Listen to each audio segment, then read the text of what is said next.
What if I told you that intelligence is basically a commodity in the world of AI today?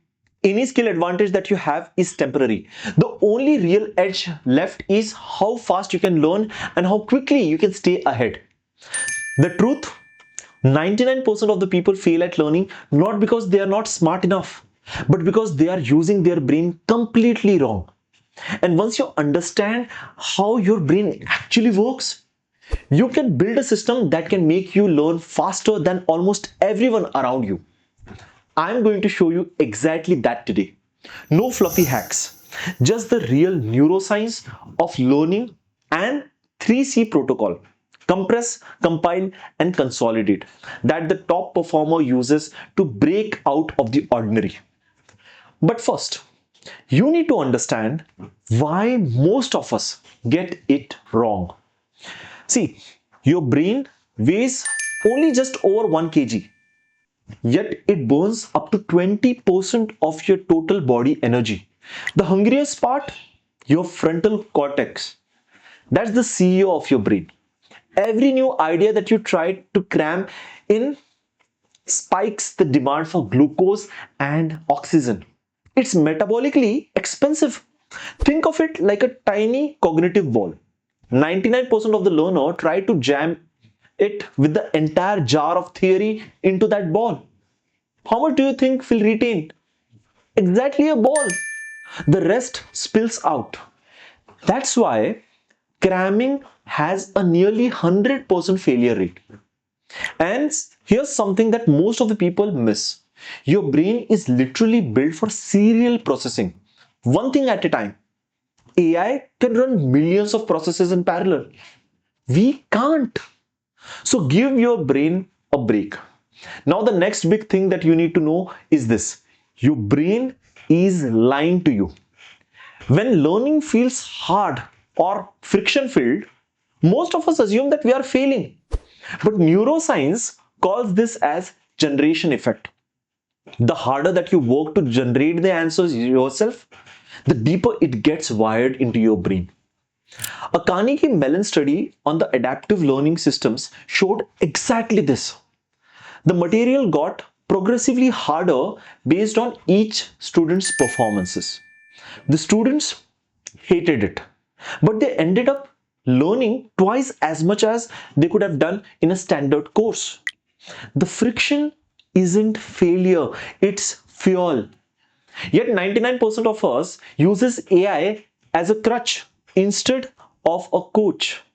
Your brain doesn't hate struggle, it hungers for it. The real question is, how do you feed it properly? And that's where the 3C protocol comes in. Compress, compile, and consolidate. When you fire all three, you accelerate your learning machine and leave the ordinary behind. So let's start with the first C, that is compress. Cognitive studies on chess grandmasters like Magnus Carlsen show that they have internalized something like 50,000 to 1 lakh patterns on the board. But they are not memorizing every piece. They are compressing years of experience into powerful mental chunks. Why? Because research by the neuroscientist Nelson Cohen shows that our memory can only juggle 4 independent ideas at once. Anything more and it drops the ball. So compression isn't about learning more. It's about reducing many ideas into fewer, stronger patterns that your brain can actually carry. Here's how you actually do it in 3 steps. First is selection. Use the Pareto principle, 80-20 rule. When you pick up a book or a course, ask, what's the 20% that gives me 80% of the benefit? Most of the book has this one core idea. Read only the chapter that matters. Sometimes, multiple times. Let it sink in. Second is association. A key insight from a cognitive science is that you literally cannot learn something unless and until you connect it with something that you already know of. Ask yourself, where have I seen this before? How does it link to my existing knowledge? This is exactly how Grandmaster spot the harmony in the new position.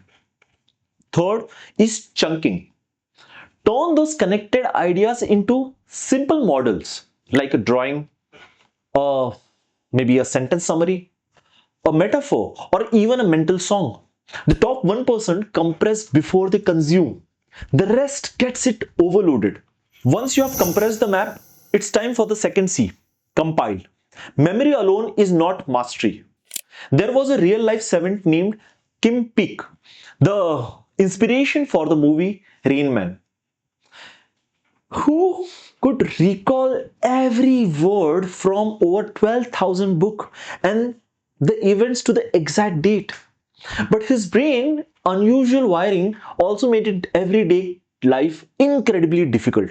He needed help with basic tasks and never lived independently. That story shows you that hoarding information is not the same as mastering life. To actually compile what you have learned, you need three things: a timer, a test, and the right tool. The timer is based on your ultradian rhythm. Your brain operates in a natural 90-minute cycle of high focus, followed by a need for a rest. Block 1 or 2 90 minutes deep work session per week in your calendar and then protect them ruthlessly. After each, take at least 20 minutes to recharge. The second part is the test. That's where most of the people go wrong. They study for weeks and then months and then face one big exam. That's inefficient. Treat learning like agile development. Short sprints. Learn, then test. Learn, then test. Frequent testing beats long passive study every time. And here are my three favorite tools that will make you testing powerful. First is slow burn. If it's a physical or a technical skill like guitar, coding, or public speaking, practice it excruciatingly slowly at first. Focus on every micro movement. Slow is boring, but the slower that you go while you stay focused, the faster you actually learn. Second part is immersion. Practice it in the real arena. Musicians rehearse in a studio, but the real test is on the stage. Practice your speech in front of the real people, not just mirror. And third is teach to learn. This is the boss level tool. Once you understand something, teach it to someone else or even lecture it to an empty room as if you are giving a TED talk. You will connect the dots, reframe those ideas, and internalize it faster than any other method. Now we have compressed the map and compiled the work. The final C is consolidate, the part that makes you what you have learned stick forever. Learning is this two-stage process. Stage 1 is focus. You send the request to rewire your brain. Stage 2, and that's the actual more important part, is rest. That's when consolidation actually happens. You have to manage rest as deliberately as you manage work. On the micro level, after the intense learning, take frequent 10 to 20 seconds pauses.